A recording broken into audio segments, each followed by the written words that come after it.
نماز دیکھ کر پڑھنے کی چیز نہیں ہے، بلکہ نماز سیکھ کر پڑھنے کی چیز ہے۔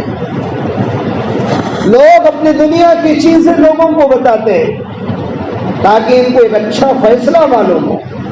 ایک آدمی کپڑا خریدتا ہے، 1000 روپے میں کپڑا خریدا، اب 4-5 لوگوں کو بتائے گا دیکھو ہم نے کپڑے خریدے کیسے ہیں، وہ کہے گا اچھے ہیں، اس کا دل مطمئن ہوگا، پھر دوسرے کو بتائے گا، پھر تیسرے کو بتائے گا، پھر چوتھے کو بتائے گا، اب یہ سب کے سب بولے کہ اچھے ہیں تو پھر اطمینان ہو کہ وہ سارے کپڑے پہن لے گا۔ اگر اس میں سے کوئی ایک یہ بول دیا کہ وہی ہے آپ زیادہ پیسے رکھے جیسا ہے تو پریشان ہو جاتا ہے انسان، ارے بیکار میں اس میں 200 روپے ضائع کیا، افسوس کرتا ہے۔ دوستو بزرگوں، یہ 1-2 سال کے کپڑے ہیں، یہ ختم ہو جائیں گے، لیکن آپ جو نماز پڑھ رہے ہیں، آپ جو عمل کر رہے ہیں، یہ کبھی ختم ہونے والے نہیں ہیں، یہ ہمیشہ قیامت تک کے لیے باقی رہنے والے ہیں۔ اس لیے فرمایا گناہ کرتے ہوئے یہ سوچو گناہ کی جو لذت، جو ٹیسٹ ہے وہ تھوڑی دیر باقی رہے گی، پھر ختم ہو جائے گی۔ ایک آدمی گناہ کیا، کتنی دیر اس کی لذت ہوگی؟ تھوڑی دیر ہوگی، کچھ وقت ہوگی، کچھ گھنٹے ہوں گے، پھر اس کے بعد اس گناہ کی جو لذت، ٹیسٹ ہے وہ ختم ہو جائے گا۔ بریانی کھا لی، 1 گھنٹے تک اس کا مزہ رہے گا، یا 2-3 گھنٹہ، پھر اس کے بعد چھٹی، پھر شام میں کھانا تلاش کرنا ہے۔ مثال ہم نے کہا تو جب آدمی گناہ کرتا ہے تو کچھ دیر کے لیے اس کا مزہ ہوگا، اس کو لذت حاصل ہوگی، لیکن یہ یاد رکھنا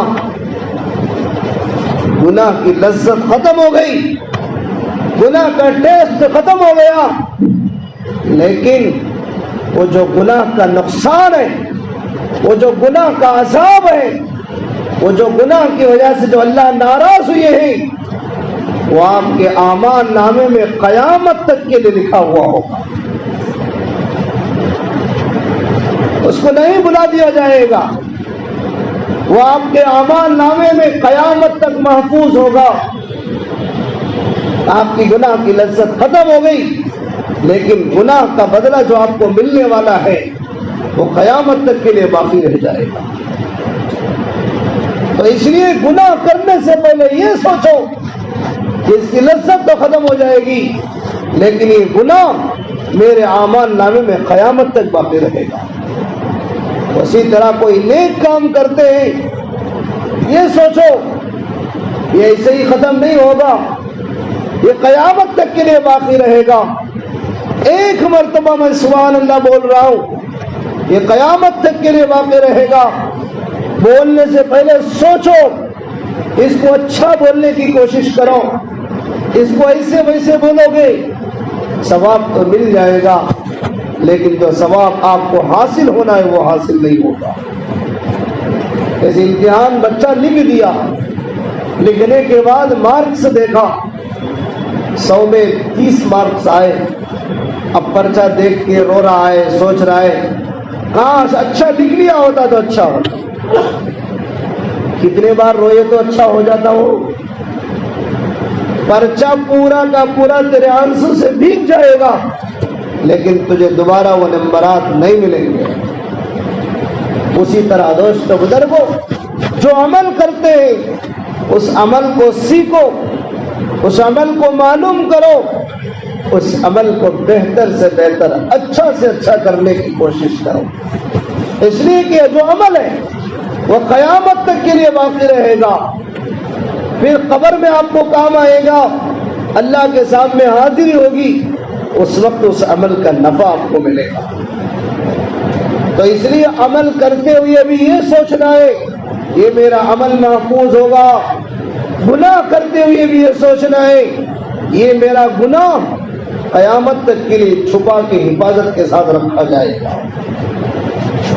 تو اس لیے لذت کے خاطر تھوڑی دیر کے ٹیسٹ کے خاطر گناہ نہ کرو، اس لیے کہ وہ آپ کا بدلہ قیامت کے دن آپ کو ملنے والا ہے۔ کوئی نیک کام ہے شوق سے کرو، نیکی کا ارادہ ہوتا ہے فوراً کرو، صدقے کا ارادہ ہوا فوراً کرو، نماز پڑھنے کا ارادہ ہوا فوراً پڑھو۔ اگر آپ نہیں پڑھیں گے تو وہاں شیطان آپ کے پیچھے محنت کر کے وہ آپ کا ارادہ ختم کرا دے گا۔ اسی لیے شیطان کہتا ہے جب کوئی بندہ نیک ارادہ کرتا ہے، اس کو اس نیک ارادے سے ہٹانے کے لیے میں اپنے لشکر کو نہیں بھیجتا ہوں، میں اپنی سرکل کو نہیں بھیجتا ہوں، اس لیے کہ ہو سکتا ہے یہ میری لشکر، یہ میری فوج ناکام فیل ہو جائے، وہ بندہ اچھا کام کرنے والا ہو جائے، اس لیے میں ان پہ بھروسہ نہیں کرتا ہوں، میں خود پہنچتا ہوں۔ وہ جو نیک کام کرنے کا ارادہ کیا، کسی بھی طرح اس کو ایسا بہلا پھسلا کر وہ کام کرنے سے اس کو روکنے کے لیے میں اپنی جان توڑ محنت کرتا ہوں۔ اسی لیے جب کسی نیک بندے کا انتقال ہوتا ہے، بہت سارے فرشتے اسے خوشخبریاں سناتے ہیں، تو شیطان اپنے سر پہ مٹی ڈالتا ہے، اپنے لشکر سے کہتا ہے ارے کمبخت تو کہاں مر گئے، یہ دیکھو جنت میں جا رہا ہے، یہ کیسے ہمارے ہاتھوں سے چھوٹ گیا۔ اس کے لشکر کہتے ہیں آقا ہم بہت کوشش کریں اس کو برباد کرنے کے لیے، اس کو اچھائیوں سے روکنے کے لیے، لیکن اس کے دل کے اندر اللہ کا ڈر تھا تو یہ نیکیاں کرتا ہوا چلا گیا، آج یہ خوشخبری کے ساتھ جنت کے حوالے ہو رہا۔ اس لیے دوستو بزرگوں، ہم جب نماز کے لیے آئے تو اپنے دل کو قابو میں رکھیں۔ یہ نماز آپ احکم الحاکمین کے سامنے پڑھ رہے ہیں، یہ سجدہ آپ اللہ کے سامنے کر رہے ہیں، وہ اللہ تمہارے دلوں کے بھیدوں کو جاننے والا ہے، تمہارے دل کے اندر کی باتوں کو کوئی نہیں جانتا میرے دل میں کیا ہے، لیکن وہ اللہ ایسے ہی یعلم ما تخفی الصدور، تمہارے دلوں میں جو چھپا ہوا ہے اس کو بھی وہ اللہ جانتے ہیں۔ لیکن دوستو بزرگوں، آج ہماری کیفیت یہ ہے، جو بادشاہوں کا بادشاہ ہے، جو ربوں کا رب ہے، جو دلوں کے بھید کو جاننے والا ہے، اس کے سامنے ہمیں سجدے میں سر رکھنے کا موقع نہیں، اس سے مانگنے کا ہمیں موقع نہیں۔ وجہ کیا ہے؟ ہم نے اس کی بڑائی کو نہیں سمجھا، ہم نے اس کی طاقت کو نہیں سمجھا ہے۔ ماحول ہوتا ہے، جب انسان کا موت کا وقت ہوگا تو اسی طرح کے ماحول اس کو بتایا جاتا ہے۔ اگر یہ اچھے ماحول میں چلنے والا ہے، اچھے ماحول میں چلتا ہے، مسجد کے ماحول میں، قرآن کے ماحول میں، دینی تعلیم کے ماحول میں، تو اس کے موت کے وقت وہی مجلسیں اس کو بتائی جاتی ہیں۔ جب وہ ان مجلسوں کو دیکھتا ہے تو ظاہری بات ہے اس کو کلمہ یاد نہیں آئے گا تو اور کیا یاد آئے گا۔ تو پھر فرمایا جب آدمی فاجر ہوتا ہے، فاسق ہوتا ہے، تو پھر اس کو اس کے موت کے وقت اس کو اسی طرح کی مجلسیں بتائی جائیں گی۔ تو اسی لیے کتاب میں بہت ساری مثالیں دے کر بیان کی گئی۔ ایک آدمی کو کلمہ پڑھانے کی کوشش کی جا رہی، لیکن وہ آدمی یہ کہہ رہا ہے 10-10 11-11 12-12، اس لیے کہ اس کی مجلس اس طرح کے لوگوں کے ساتھ رہتی تھی۔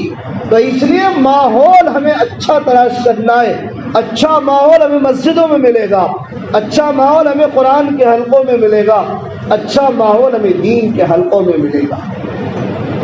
ہمارے گھر میں 3 قسم کے لوگ ہوتے ہیں، ایک مرد ہوتے ہیں، ایک عورتیں ہوتی ہیں، ایک بچے ہوتے ہیں۔ یہ جو بچے ہیں وہ ہمارے نیکسٹ جنریشن ہیں، وہ ہمارے مستقبل والے ہیں، ان کو ہمیں بہتر بنانا وہ ماں باپ کی ذمہ داری ہے۔ ماں باپ اپنے اولاد کی فکر کر کے ان کو دین کے تابع بناؤ، ان کو اپنے عقیدہ بتاؤ، ہمارا عقیدہ کیا ہے، ہمیں مسلمان ہمیشہ باقی رہنا ہے تو کیا کرنا پڑے گا، ان کو اپنا کا عقیدہ سکھانا ہے، ان کو اسلام کے طریقے کو بتانا ہے۔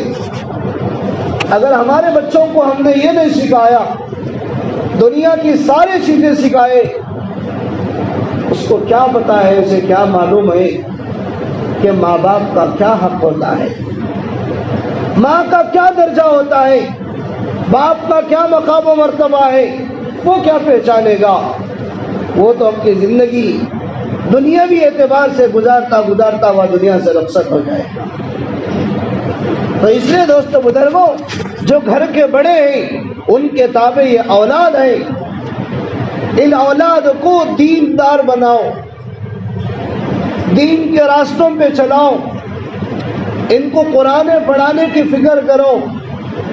یہ اولاد آپ کے لیے آخرت کا ذریعہ بنیں گے۔ جیسے ہم چلے گئے ہمارے گھر سے نماز ختم ہو گئی، ہم چلے گئے ہمارے گھر سے ذکر ختم ہو گیا، ہم چلے گئے ہمارے گھر سے پردہ ختم ہو گیا، نہیں، ایسے لوگوں کو ہمیں چھوڑ کے جانا ہے، ہمارے جانے کے بعد بھی ہمارے گھر کے اندر دین باقی رہے۔ آج ہمیں صرف ایک چیز پر محنت کرتے ہیں، ہمارا بچہ انٹر پڑھ لیے، ڈگری پڑھ لیے، اچھا انجینئر بن گیا، فلاں ہو گیا تو بہت اچھا بنائیے۔ ضرورت بھی ہے آپ اپنے اولاد کو بہترین انجینئر بنائیے، بہترین ڈاکٹر بنائیے۔ ہمارے دوست ہیں وہ بھی چاہتے ہیں کہ ان کا لڑکا بہترین سے بہترین ڈاکٹر ہو جائے۔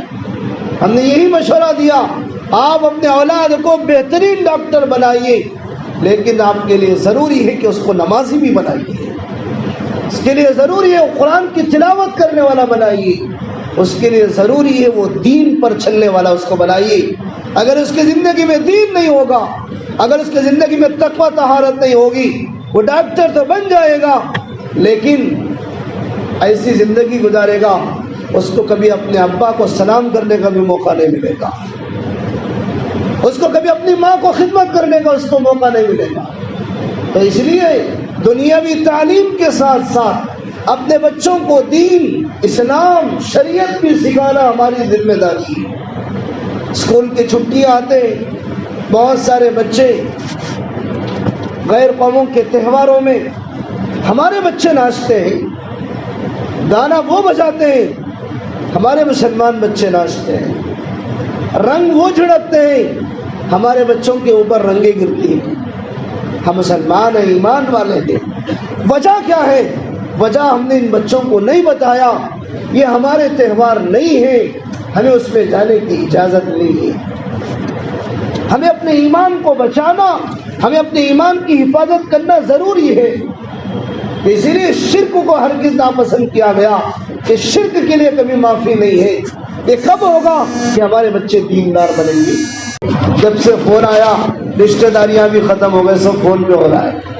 پہلے ہوتا یہ تھا، بچوں کی جب چھٹیاں ہوتی تھی بچوں کو لے جاتے تھے، یہ آپ کے چچا ہے، چچا کے گھر میں 1-2 دن رہو، یہ آپ کے ماموں کے گھر میں 1-2 دن رہو، رشتے تعلقات ناطے باقی رہتے تھے۔